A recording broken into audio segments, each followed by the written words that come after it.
Sir ಕತೆ ಕೇಳ್ತೀರಾ ಇವಾಗ ಸಿನಿಮಾದ್ದು. ಆ ನಂತರದಲ್ಲಿ ಪಾತ್ರಕ್ಕೆ ತಕ್ಕಂತೆ ನೀವು ಹೆಂಗೆ ಪ್ರಿಪೇರ್ ಆಗ್ತೀರಾ ಅಂತ ಯೂಶುವಲಿ ಇವಾಗ ಸಾಕಷ್ಟು ಸಿನಿಮಾಗಳು ನಮ್ಮ ಇಂಡಸ್ಟ್ರಿನಲ್ಲಿ ಬರ್ತಾ ಇದಾವೆ. ಹೊಸ ಹೊಸ ಸಿನಿಮಾಗಳು. ಕೆಲವೊಂದಷ್ಟು ಜನರಿಗೆ ಒಳ್ಳೆ ಸಿನಿಮಾ ಇದ್ರೂನು ಕೂಡ ಅವ್ರಿಗೆ ಅಭಿನಯಿಸ್ಲಿಕ್ಕೆ ಅಷ್ಟಾಗಿ ಬರೋದಿಲ್ಲ.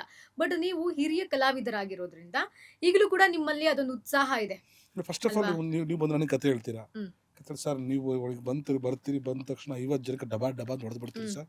ಹಂಗೆ ಮೇಲೆ ಹತ್ಬಿಟ್ಟು ಜಂಪ್ ಹ್ಮ್. ಹೊಡೆದ್ಬಿಟ್ಟು ಹಿಂಗೆ ತಿರುಗಿ ಬರ್ತೀವಿ. ನಾನು ಆ ಕ್ಯಾರೆಕ್ಟರ್ ಮಾಡಲ್ಲ. ಮಾಡಲ್ಲ. ಹ್ಮ್. ಅದು ನನಗೆ ಸೂಟ್ ಆಗಲ್ಲ. ಹ್ಮ್.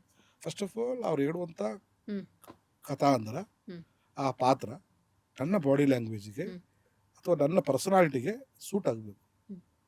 ಮಿತ್ರ ಅವರು ACP ಅಂತೇಳಿ ನೀವು ಹ್ಮ್. ಒಪ್ತೀರಾ? ಇಲ್ಲ. ನನ್ನ ಹೈಟಿಗೆ ACPಗೆ ಸೂಟ್ ಆಗುತ್ತಾ ಇಲ್ಲ. ಅಲ್ವಾ? ಹ್ಮ್. ಮಿತ್ರ ಅವ್ರ ಹಿಂದೆ 5 ಜನ ಹುಡುಗಿರು ದಿವಸ ಹ್ಮ್. ಐ ಲವ್ ಯು ಅಂತ ಬರ್ತಾ ಇರ್ತಾರೆ. ಹ್ಮ್. ಅವರಷ್ಟು ಸುಂದರವಾಗಿದ್ದಾರೆ ಅಂತ ನೀವು ನಂಬ್ತೀರಾ? ಒಪ್ಕೋತೀವಿ. ಇಲ್ಲ ಸುಳ್ಳು ಹೇಳ್ಬೇಡಿ, ನಾನು ಒಪ್ಕೊಳ್ಳಲ್ಲ. ಒಪ್ಕೋತೀವಿ. ಅದು ಆಗಲ್ಲ. ಹ್ಮ್. ಅದು ನನ್ನ ಮಿತ್ರ ಹುಚ್ಚ ನನಗೆ ಸೂಟ್ ಆಗುತ್ತೆ, ಕುಡುಕ ನನಗೆ ಸೂಟ್ ಆಗುತ್ತೆ, ಲಾಯರು ಹ್ಮ್. ನಂಗೆ ಸೂಟ್ ಆಗುತ್ತೆ, ತಾಲೂಕ್ ಪಂಚಾಯತಿ ಮೆಂಬರು, ಗ್ರಾಮ ಪಂಚಾಯತಿ ಮೆಂಬರು, ಹ್ಮ್. ಇವನು ಮೆಕ್ಯಾನಿಕ್ಕು ಹ್ಮ್. ನಂಗೆ ಸೂಟ್ ಆಗುತ್ತೆ, ಎಳ್ನೀರು ಕೊಚ್ಚೋನು ಹ್ಮ್. ನಂಗೆ ಸೂಟ್ ಆಗುತ್ತೆ. ನನಗೆ ಸೂಟ್ ಆಗುವಂಥ ಪಾತ್ರಗಳು ಬಂದಾಗ ಹ್ಮ್. ಆ ಪಾತ್ರ ಮಾಡೋ ಜನಗಳ ಬಾಡಿ ಲ್ಯಾಂಗ್ವೇಜು ಅದನ್ನು ನಾನು ಅಬ್ಸರ್ವ್ ಮಾಡ್ತೀನಿ. ಹ್ಮ್. ಆ ಮ್ಯಾನರಿಸಮನ್ನು ಕ್ಯಾಶ್ ಮಾಡ್ತೀನಿ. ಆ ಪಾತ್ರದ ತೂಕ, ಅದರ ಡೈಲಾಗ್ ಡೆಲಿವರಿ ಶೈಲಿಯನ್ನು ಬಹುಶಃ ಇದಕ್ಕೆ ಮಂಗಳೂರು ಸ್ಲ್ಯಾಂಗ್ ಬೇಕಾ, ಮಂಗಳೂರು ಸ್ಲ್ಯಾಂಗನ್ನು ಅಭ್ಯಾಸ ಮಾಡ್ತೀನಿ. ಹ್ಮ್. ಇನ್ನು ಉತ್ತರ ಕರ್ನಾಟಕದ ಶೈಲಿ ಬೇಕಾ, ಉತ್ತರ ಕರ್ನಾಟಕ ಶೈಲಿನ ಇಂಪ್ಲಿಮೆಂಟ್ ಮಾಡ್ತೀನಿ. ಇದು ಮಂಡ್ಯ ಸ್ಲ್ಯಾಂಗ್ ಬೇಕಾ, ಮಂಡ್ಯ ಸ್ಲ್ಯಾಂಗನ್ನು ಅದಕ್ಕೆ ನಾವು ಹ್ಮ್. ಪೂರಕವಾಗಿ ಅದನ್ನು ಕೊಡ್ತಾವೆ. ಪಾತ್ರಕ್ಕೆ ಏನು ಬೇಕು ಅದನ್ನು ನಿರ್ದೇಶಕರು ಏನು ಬರೆದಿರ್ತಾರೆ ಅದಕ್ಕೆ ತೊಂದರೆ ಆಗದ ರೀತಿಯಲ್ಲಿ ನಮ್ಮದು ಸ್ವಲ್ಪ ಕುಸರಿ ಕೆಲಸ ಎಲ್ಲ ಆ್ಯಡ್ ಮಾಡಿ, ನಮ್ಮ ಮ್ಯಾನರಿಸಮ್ ಎಲ್ಲ ಆ್ಯಡ್ ಮಾಡಿ ಅದನ್ನು ಚಂದ ಕಾಣೋ ಥರ ಜನರಿಗೆ ಇಷ್ಟ ಆಗೋ ರೀತಿಯಲ್ಲಿ ಅದನ್ನು ನಾವು ಕೊಡ್ತೀವಿ. ಅಂದ್ರೆ ತಯಾರಿ ಈ ರೀತಿ ಇರುತ್ತೆ. ಖಂಡಿತ ಮಾಡ್ತೀವಿ, ಖಂಡಿತ ತಯಾರಿ. ನನಗೊಂದು ಪಾತ್ರ ಹೇಳಿ, ಬಹುಶಃ PC ಶೇಖರ್ ಅವ್ರು ಬರ್ತಾರೆ, ನನಗೆ ಕತೆ ಹೇಳ್ತಾರೆ. ಅವ್ರು ಫಸ್ಟ್ ಡೇ ನನ್ನನ್ನು ನೋಡಿ, ನನ್ನ ಗೆಟಪ್ ನೋಡಿ, ನನ್ನ ಕಾಸ್ಟ್ಯೂಮ್ ನೋಡಿ, ನನ್ನ ಡೈಲಾಗ್ ಡೆಲಿವರಿ ನೋಡಿ ಅವ್ರು ಎಸ್ ಅಂದರೆ ನನಗೆ ಅವತ್ತು ಖುಷಿ. ಅವ್ರು ಎಸ್ ಅನ್ನೋ ತನಕ ನನಗೆ ನಿದ್ರೆ ಬರೋದಿಲ್ಲ. ನಾನು ಎಷ್ಟೋ ಸಲ ನನ್ನ ರಾತ್ರಿ ಹೆಂಡ್ತಿ, ನಿಮ್ಗೆ ಹುಚ್ಚಿಡಿದಿರಿ, ನಿಮಗೆ ನೀವು ಒಂದು ಒಳ್ಳೆ ಡಾಕ್ಟರ್ ಹತ್ರಕ್ಕೆ ಹೋಗ್ಬೇಕು, 4 ಗಂಟೆಗೆ ಎದ್ಬಿಟ್ಟು ಪ್ರಾಕ್ಟೀಸ್ ಮಾಡ್ತಾ ಇರ್ತೀನಿ, ಮಿರರ್ ಮುಂದೆ ನಿಂತ್ಕೊಂಡು ಏನೋ ಹೇಳ್ತಾ ಇರ್ತೀನಿ, ಜೋರು ನಗ್ತಾ ಇರ್ತೀನಿ. ಅದು ಒಂದು ಅಭ್ಯಾಸ. ನನ್ನ ಹರೀಶ್ ಅಂತ ನನ್ನ ಡ್ರೈವರ್ ಇದ್ದಾರೆ, ಅವರು ಹರೀಶ ಇದು ಹಿಂಗೆ ಮಾಡಿದ್ರೆ ಹೆಂಗಿರುತ್ತೋ, ಹೆಂಗೆ ಮಾಡಿ ಮಾಡೋಣ, ಹಿಂಗೆ ಮಾಡಿದ್ರೆ ಹೆಂಗಿರುತ್ತೋ ಅಂತ ಹೇಳ್ತಾನೇ ಇರ್ತೀನಿ. ಆಮೇಲೆ ಸುಮ್ಮನೆ ಹೆಂಗೆ ಬಂತು ಕೇಳ್ತಾ ಇರ್ತೀನಿ. ನಮಗೆ ಅದು ನಾವು ನಟರಾಗಿದ್ದೀವಿ ಅನ್ನೋದು ಇಲ್ವೇ ಇಲ್ಲ. We have to give something different. ಏನಾದರೂ ಒಂದು ವಿಶೇಷವಾಗಿ ಏನಾದರೂ ಕೊಡಬೇಕು. ಮೊನೋಟನಸ್ ಅದನ್ನು ಏಕತಾನತೆಯನ್ನು ತೆಗೆದುಬಿಟ್ಟು ಬೇರೆ ಕಲಾವಿದನಾಗ ಆಚೆ ಬರಬೇಕು ಅನ್ನೋದು ಭಾಳ ಆಸೆ ಇದೆ. ದಿನ every day is learning process. Every day is a fresh cinema. ನಮಗೆ 100 ಸಿನಿಮಾ ಫಸ್ಟ್ ಸಿನಿಮಾ. ಆ ಪ್ರೀತಿ, ಆ ಭಯ, ಆ ಭಾವನೆ ಎಲ್ಲವೂ ಕೂಡ ಇದೆ ಸರ್. ಆ ಉತ್ಸಾಹ ಇದ್ರೆ ನಾವು ಮತ್ತೆ ಒಳ್ಳೊಳ್ಳೆ ಸಿನಿಮಾಗಳಲ್ಲಿ ಒಂದಷ್ಟು ಹೊಸತನವನ್ನ ಆಡ್ ಮಾಡ್ಕೊಂಡು ಮತ್ತೆ ಮಾಡ್ಬೋದಲ್ವಾ? ಹೌದು, ಮಾಡ್ಬೋದು. ಬಳಸ್ಕೋಬೇಕು, ನಮ್ಮಂಥ ಕಲಾವಿದರನ್ನ ಜನ ಬೆಳೆಸ್ಕೋಬೇಕು, ನಮ್ಮ ಹತ್ರಕ್ಕೆ ಬರಬೇಕು. ಕೆಲವರು ನಮ್ಮ ಹತ್ರಕ್ಕೆ ಬರೋದೇ ಇಲ್ಲ. ರೋಮರ್ಸ್ ನೋಡ್ಬಿಡ್ತಾರೆ, ಮಿತ್ರ ಅವರು ತುಂಬ ಕಾಸ್ಟ್ಲಿ ಅಂತೆ, ಮಿತ್ರ ಅವರು ಸಿಕ್ಕಾಪಟ್ಟೆ ಸಿಟ್ಟಂತೆ, ಸುಮ್ಮನೆ ಸಿಕ್ಕಾಪಟ್ಟೆ ಸಿಟ್ಟಂತೆ, ಟೈಮ್ ಸರಿಯಾಗಿ ಬರೋಲ್ವಂತೆ. ಟೈಮ್ ಸೆನ್ಸ್ ಏನಂತೂ ನಿಮಗೂ ಗೊತ್ತಿರುತ್ತೆ. ನನ್ನ ಟೈಮ್ ನಾನು ಹೇಳಿದಕ್ಕಿಂತ ಅರ್ಧ ಗಂಟೆ ಮುಂಚೆ ಅದೇ ಸಿಸ್ಟಮ್. ಯಾರಾದರೂ ಮಿತ್ರವ್ರು ಲೇಟಾಗಿ ಬಂದರು ಅಂತ ಹೇಳೋರು ಇಲ್ವೇ ಇಲ್ಲ. ಮಿತ್ರವ್ರು ಪೇಮೆಂಟ್ಗೋಸ್ಕರ ಗಲಾಟೆ ಮಾಡು ಇಲ್ಲ, ಚಾನ್ಸೇ ಇಲ್ಲ. ನನಗೆ ಗೊತ್ತಿದೆ, ನಾವು ಹಂಗೆ ಬಂದಿರುವಂಥವ್ರು. ನಮಗೆ ದೇವರು ತುಂಬ ದೊಡ್ಡ ಅವಕಾಶ ಕೊಟ್ಟಿದೆ, ಜನರನ್ನ ರಂಜಿಸುವಂಥ ಅವಕಾಶ. ನಾವು ಇಲ್ಲೇ ಇದ್ದರೆ, ಅಲ್ಲೇ ಇದ್ದಿದ್ರೆ, ನಾನು ಯಾವುದೋ ಒಂದು ಟೀ ಅಂಗಡಿನೋ, ಕಾಫಿ ಅಂಗಡಿನೋ, ಪಾನಿಪುರಿ ಅಂಗಡಿನೋ, ಅದೇ ಒಂದು ಪೇಂಟಿಂಗ್ ಶಾಪೋ, ಗ್ರಾಮ ಪಂಚಾಯತ್. ಇವತ್ತು ಜನ ನಮ್ಮನ್ನು ದುಡ್ಡು ಕೊಟ್ಟು ಪ್ರೀತಿ ಮಾಡ್ತಾಯಿದ್ದಾರೆ. ನಿಜ. ಅವ್ರಿಗೆ ನಾವು ಮೋಸ ಮಾಡಬಾರ್ದು. ನಮ್ಮ ಹೈಟು, ವೆಯ್ಟು, ಪರ್ಸನಾಲಿಟಿ ಏನು ಇಲ್ಲದಿದ್ರೂ ಕೂಡ ಜನ ನಮ್ಮನ್ನು ಸಹಿಸ್ಕೊಂಡಿದ್ದಾರೆ. 20 ವರ್ಷ 23 ವರ್ಷ ನಮ್ಮನ್ನು ಸಹಿಸ್ಕೊಂಡಿದ್ದಾರೆ. ಧಾರವಾಹಿಯಿಂದ ಪ್ರೀತಿ ಮನೆ ಮಗಂತರ ಪ್ರೀತಿ ಮಾಡ್ತಾಯಿದ್ದಾರೆ. ನಮಗೆ ಏನಾದ್ರು ನೋವಾದಾಗ, ನಮಗೆ ಆರೋಗ್ಯ ಕೆಟ್ಟ, ಅವರು ಕೂಡ ದುಃಖ ಪಡ್ತಾರೆ. ಎಷ್ಟು ಪ್ರೀತಿ ಮಾಡೋ ಜನರಿಗೆ ನಾವೇನಾದ್ರು ಮಾಡಬೇಕಲ್ಲ, ನಾವೇನಾದ್ರು ಕೊಡಬೇಕಲ್ಲ. ಅದ್ರ ನಾವು ಆರ್ಟಿಸ್ಟ್ ಆಗಿಬಿಟ್ಟಿದ್ದೀವಿ ಅಂತ ನಾವು ಬರೆದ್ರೆ we have to give something. ಯಾವತ್ತೂ ಕೂಡ ಹಂಬಲ್ ಆಗಿರ್ಬೇಕು ಅವ್ರಿಗೋಸ್ಕರ. ನಾವು ಏನಾದರೂ ಹೊಸದು ಮಾಡಬೇಕು ಅನ್ನೋ ಒಂದು ಉತ್ಸಾಹ ನಮ್ಮಲ್ಲಿರಬೇಕು. ಈ ಸಿಂಪ್ಲಿಸಿಟಿ ಇರೋದಕ್ಕೇನೆ ಸರ್ ನೀವು ಸಿಂಪಲ್ ನಮ್ಮ ಏನು ಇಂಡಸ್ಟ್ರಿನಲ್ಲಿ ಇಷ್ಟು ವರ್ಷಗಳ ಕಾಲ ಅಲ್ಲ, ನಾನು ಬದುಕ್ ಸಿಂಪಲ್ ಅಲ್ಲ ಸುಳ್ಳೋದು. ಹ್ಮ್ ಬಟ್ ನಾನು ಭಾಳ ಸಿಂಪಲ್ ಅಲ್ವಾ ಸರ್? ನಾನು ಹ್ಮ್ ನಾನು ಭಾಳ ಪ್ರಾಮಾಣಿಕವಾಗಿದ್ದೀನಿ. ಹ್ಮ್ ಓಕೆ ಭಾಳ ಪ್ರಾಮಾಣಿಕವಾಗಿದ್ದೀನಿ. ನನಗೆ ನನ್ನ ಕೀರ್ತಿ, ನನಗೆ ಬಂದಿರೋ ಹೆಸರು, ನನಗೆ ಬಂದಿರೋ ಪ್ರಶಸ್ತಿಗಳು ಓಕೆ ಯಾವುದೂ ನನ್ನ ನೆತ್ತಿಗೆ ಏರಲಿಲ್ಲ. ಹ್ಮ್. ಅಹಂಕಾರ ನನಗಿನ್ನೂ ಬಂದಿಲ್ಲ, ಬರಬಾರ್ದು ಕೂಡ, ಬರೋದು ಇಲ್ಲ ಅಂದ್ಕೋತೀನಿ. ಸರ್ ನೀವು ಹಿಂದೆ ಒಂದಷ್ಟು ಸಿನಿಮಾಗಳಿಗೆ ಕಂಪೇರ್ ಮಾಡಿದ್ರೆ ಇವಾಗ ಕಥೆಯನ್ನ ಸೆಲೆಕ್ಟ್ ಮಾಡ್ಕೊಳ್ಳೋದ್ರಲ್ಲಿ ಎಷ್ಟು ಚೂಸಿ ಆಗಿದ್ದೀರಾ ಅಂತ?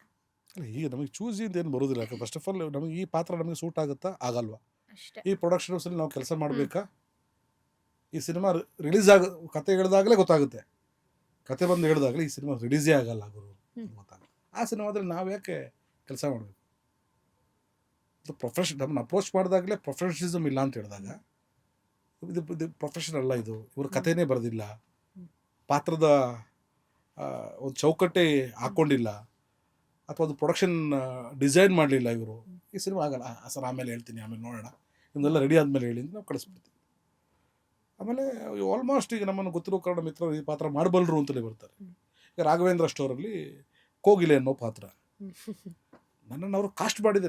ನನ್ನ ಕಾಸ್ಟ್ ಮಾಡಿದವರೇ ವಿಜಯ್ ಕರ್ಗಂದೂರು ಅವರು, KGF ನಿರ್ಮಾಪಕರು, ಹೊಂಬಾಳೆಯ. ಈ ಪಾತ್ರ ಜಾಣೇಶನಿಗೆ ಹಾಕಿ ಸಿಲೀಲಲ್ಲಿ ನನ್ನ ಪಾತ್ರನ ನೋಡಿ ಅವ್ರ ತಲೆಯಲ್ಲಿ ಇಟ್ಕೊಂಡು ಸಂತೋಷ್ ಆನಂದರೂಮ್ ಅವರಿಗೆ ಈ ಪಾತ್ರನ ಮಿತ್ರವರಿಗೆ ಹಾಕಿ ಅಂತ ನನ್ನನ್ನು ಕಾಸ್ಟ್ ಮಾಡ್ತಾರೆ ನಿರ್ಮಾಪಕ. ಅಂದರೆ ನಾನು ಅವ್ರ ಮನಸ್ಸಲ್ಲಿ ಉಳ್ಕೊಂಡಿದ್ದೀನಿ ಅಂತ ಅವ್ರ ನಂಬಿಕೆ ನಾವು ಉಳಿಸ್ಕೋಬೇಕಲ್ವಾ. ಕೋಗಿಲೆಯಾಗಿ ನಾನು ಅವತ್ತು ರಂಜಿಸದೇ ಇದ್ದಿದ್ರೆ, ನಗಿಸದೇ ಇದ್ದಿದ್ರೆ, ಇಮೋಟ್ ಆಗದೇ ಇದ್ದಿದ್ರೆ ನನಗೆ ಬೇರೆ ಸಿನಿಮಾಗಳು ಬರ್ತಾ ಇರಲಿಲ್ಲ. ಒಂದು ರಾಗ ಮತ್ತು ಪ್ರಸಂಗ ಆಗಿ ಸುಮಾರು ದಿವಸ ನಾನು ನೇಪಥ್ಯದಲ್ಲಿ ಮೇಕಪ್ಪೇ ಹಾಕಿದಾಗ ಮನೇಲಿ ಇದ್ದೀನಿ. ನಾನು ನೋವಲ್ಲೇ ಮಲ್ಕೊಂಡಿದ್ದೀನಿ, ಬಣ್ಣ ಹಚ್ಚದೆ ಭಾಳ ನೋವನ್ನು ಅನುಭವಿಸಿದ್ದೀನಿ, ಕೆಲಸ ಇಲ್ಲದೆ ಮನೆಯಲ್ಲಿ ಕೂತಿದ್ದೀನಿ. ನಂಗೆ ಗೊತ್ತಿರುವಂಥ ಕ್ಯಾಟ್ರಿಂಗ್ ಕೆಲಸ, ರೆಸಾರ್ಟ್ ಕೆಲಸ, ಇನ್ನೊಂದು ಕೆಲಸ ಮಾಡಿಕೊಂಡು ಕಾಲ ಕಳೆದಿದ್ದೀನಿ.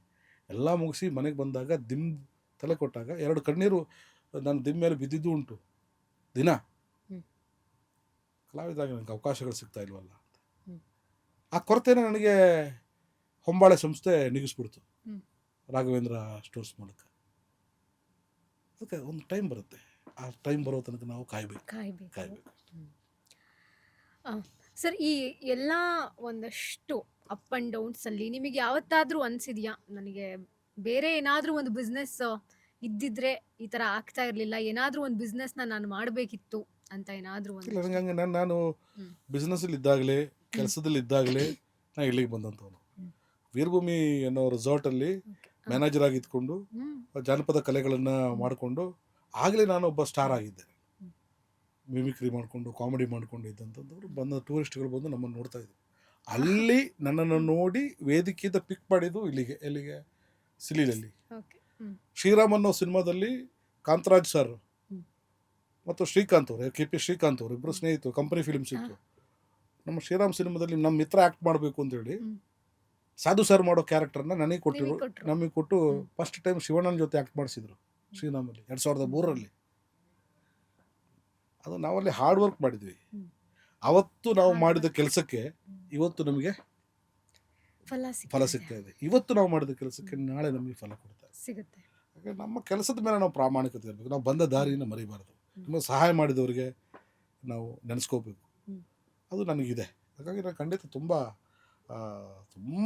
ಎತ್ತರಕ್ಕೆ ಹೋಗ್ತೀನಿ. ಒಳ್ಳೆ ಕಲಾವಿದರ ಲಿಸ್ಟಲ್ಲಿ ನಾನಿರ್ತೀನಿ. ಒಬ್ಬ ಒಳ್ಳೆ ನಿರ್ಮಾಪಕನ ಲಿಸ್ಟಲ್ಲಿ ನಾನಿರ್ತೀನಿ. ಕನ್ನಡ ಸಿನಿಮಾ ರಂಗಕ್ಕೆ ಒಳ್ಳೊಳ್ಳೆ ಚಿತ್ರಗಳನ್ನು ಕೊಡ್ತೀನಿ ಅನ್ನೋ ನಂಬಿಕೆ ನನಗೆ ಇನ್ನೂ ಇದೆ. ಕೂದಲೆಲ್ಲ ಬೆಳ್ಳಗಾಗಿದೆ, ವಯಸ್ಸಾಗಿದೆ ಅಂದ್ಕೋಬೇಡಿ. I am young, very young in mind, young in energy. Sir, ಮತ್ತೆ ಅದಕ್ಕೇನಾದ್ರು ತಯಾರಿಗಳನ್ನ ನಡೆಸ್ತಾ ಇದ್ದೀರಾ ಸಿನಿಮಾ ನಿಮ್ಮ ನಿರ್ದೇಶನದಲ್ಲಿ, ನಿಮ್ಮ ಪ್ರೊಡಕ್ಷನ್ ಹೌಸ್? ಖಂಡಿತ ಸಾಲು ಚಿತ್ರಗಳು. ಆಲ್ರೆಡಿ 1-2 ಸ್ಕ್ರಿಪ್ಟ್ ನಾವೇ ಮಾಡಿ ರೆಡಿ ಇಟ್ಟಿದ್ದೀವಿ. ಒಂದು ಒಳ್ಳೆ ಸ್ಕ್ರಿಪ್ಟ್. ಅದು ಈಗಿನ ಟ್ರೆಂಡಿಗೆ ಸೂಟ್ ಆಗುವಂಥ, ಈಗಿನ ಯುವ ಪೀಳಿಗೆಯನ್ನು ಅಟ್ರ್ಯಾಕ್ಟ್ ಮಾಡುವಂಥ 1-2 ಕಥೆಗಳು ನಾವು ಸಿದ್ಧ ಮಾಡಿ ಇಟ್ಕೊಂಡಿದ್ದೀವಿ. ಕಾಲಕ್ಕೆ ಒಳ್ಳೆ ಇನ್ವೆಸ್ಟರ್ಸು, ನನಗೆ ಸಪೋರ್ಟ್ ಮಾಡುವಂಥ ಒಬ್ಬ ಸಹ ನಿರ್ಮಾಪಕರು ಯಾರಾದರೂ ಬಂದರೆ ಅದನ್ನು ಸದ್ಯದಲ್ಲಿ ಅದನ್ನು ತರ್ತೀವಿ ನಾವು. ನಿಮ್ಮ ಪ್ರೊಡಕ್ಷನ್ ಹೌಸು ಜೊತೆಗೆ ಮತ್ತೊಬ್ರು. ಹೌದು, ಕೊಲಾಬರೇಷನ್. ದುಡ್ಡು ಬೇಕಲ್ಲ ಈಗ. ಹೌದು. ಫಸ್ಟ್ ಪ್ರಥಮ ಚುಂಬನಂ ನಂತ ಭಗ್ನಂ ತಿಳಿದಲ್ಲಿ 5.5 ಕೋಟಿ ರೂಪಾಯಿ ನನಗೆ ಮೊದಲ ಸಿನಿಮಾದಲ್ಲೇ ನಾನು ಕಳ್ಕೊಂಡಿದ್ದೀನಿ. ಆ ನೋವನ್ನು ಇನ್ನೂ ನಾನು ಆಚೆ ಈ ಆರ್ಥಿಕ ಮುಗ್ಗಟ್ಟಿಂದ ನಾನು ಆಚೆ ಬರ್ಬೇಕು. ಒಳ್ಳೆ ಸಿನಿಮಾ ಕೊಟ್ಟಿದ್ದೀನಿ. ಆಪರೇಷನ್ ಸಕ್ಸಸ್, ಪ್ರೊಡ್ಯೂಸರ್ ಡೈಡ್, ನಿರ್ಮಾಪಕ ಸತ್ತೋದ. ಲೇಟೆಸ್ಟ್ ಹಾಗೂ ಇಂಟ್ರೆಸ್ಟಿಂಗ್ ಸುದ್ದಿಗಳಿಗಾಗಿ ಬಾಸ್ ಟಿವಿ ಕನ್ನಡ ಚಾನೆಲ್ನ ಸಬ್ಸ್ಕ್ರೈಬ್ ಮಾಡಿ. ಹಾಗೆಯೇ ಬೆಲ್ ಐಕಾನ್ ಪ್ರೆಸ್ ಮಾಡಿ. ಇದರ ಜೊತೆಗೆ ಫೇಸ್ಬುಕ್, ಇನ್ಸ್ಟಾಗ್ರಾಮ್, ಎಕ್ಸ್ನಲ್ಲೂ ಮಿಸ್ ಮಾಡದೆ ಫಾಲೋ ಮಾಡಿ.